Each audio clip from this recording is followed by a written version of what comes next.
Qanaqa inson bilan gap talashib, tortishishni hojati yo'q, bilasizmi? Sizga nisbatan bir xatolik qilsa, bir nohaq ish qilsa, u insonga nohaqligini, xato qilganini bo'yniga qo'yib qo'ya olmaysiz. Biddi qilib nimanidir tushuntirishga harakat qiladi, o'zini oppoq qilib ko'rsatish uchun.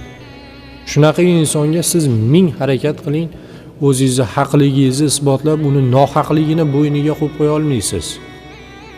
Shunchaki sukut saqlang. Javobingiz shu bo'lsin. Mayli, qo'rqdi bu, haqligini bo'ynimga qo'ya olmadi, men zo'rman deb o'ylasin, xohlaganicha o'ylasin. Biz Allohdan qo'rqqanimiz uchun jim bo'ldik. Lekin ular nohaq bo'la turib, o'zini haqligini isbotlashga harakat qildi. Javobingiz shu bo'lsin. Sizdan chiqarmang, unaqa insonga vaqtingizni ketkazing.